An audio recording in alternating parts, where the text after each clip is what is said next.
Good afternoon once again, book lovers of the internet. Welcome or welcome back to my channel. I am Book Nerd 802, and in this video I am going to be reviewing One Piece Volume 19 by Eiichiro Oda. Now this one consists of about 210 pages and I rated it a 4 out of 5 stars. I am very looking forward to the second season of the live action One Piece show.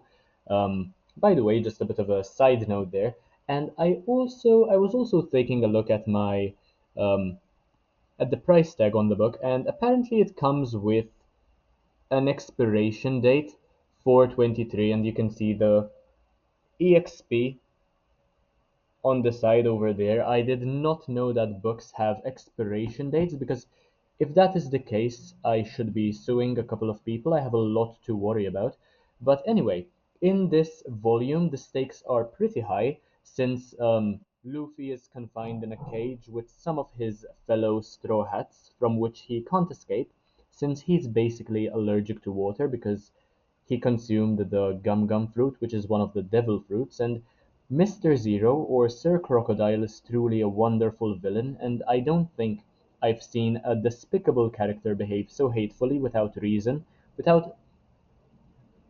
to be so cruel in a very long time. A proper villain, somebody you can actually hate, and somebody that you are certainly not going to empathize with. I haven't touched anything One Piece related in about 9 months now. If you take a look at my previous video that was made sometime in um, January earlier this year, or maybe even December of last year, not quite sure, but it feels fantastic to return to the world of Princess Vivi, Luffy, Sanji, um, Roronoa, Nami, so many other lovely characters as well. And Mr. Zero's powers are basically similar to Gaara's in the Naruto franchise, and Sanji is way too overpowered in this volume, considering how he took on so many banana gators on his own. Banana gators are basically alligators which have banana shaped deformities on their heads, I would imagine.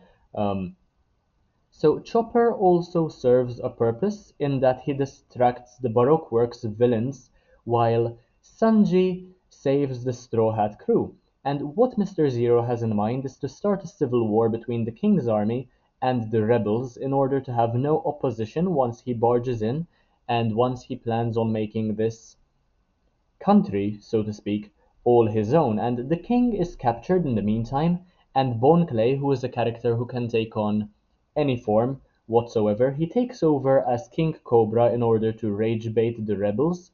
And there are also some characters being killed off in cold blood, which indicates that One Piece is not all sunshine and daisies. This is a real world with pirates in it, and the villains will do villainous things, and there's no way of saying that they are the right thing to do, no way of justifying what happens, and the thought that the caged Straw Hat Pirates should use the Banana Gators to their advantage did cross my mind before it happened and failed, which is very strange since the creatures chomped through a staircase. I am very curious with regard to what the cage is made of.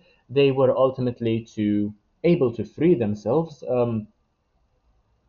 It's also something that I have to criticize heavily about One Piece because the titles spoil what is going to happen next, and that is something that has been criticized over and over again with regard to this franchise, and it happens in the manga as well, not just in the anime. And there are also SBS pages where fans of One Piece can ask questions to the author directly, and he replies. It's often just banter or him taking the piss out of um, his readers, and I do feel as though Eiichiro Oda is a very, very creative person, quite a unique mind. I look forward to reading volumes 20 and 21 as well, but so far that is all I have to say about volume 19 of One Piece from the Baroque Works arc by Eiichiro Oda. If you enjoyed this video, make sure to let me know in the comment section down below, and make sure to leave a like, comment, share, subscribe. Take a look at the rest of my content because why not? It's absolutely amazing. Thank you all so much for watching, and I will see you in the next one, hopefully very, very soon. Bye, guys.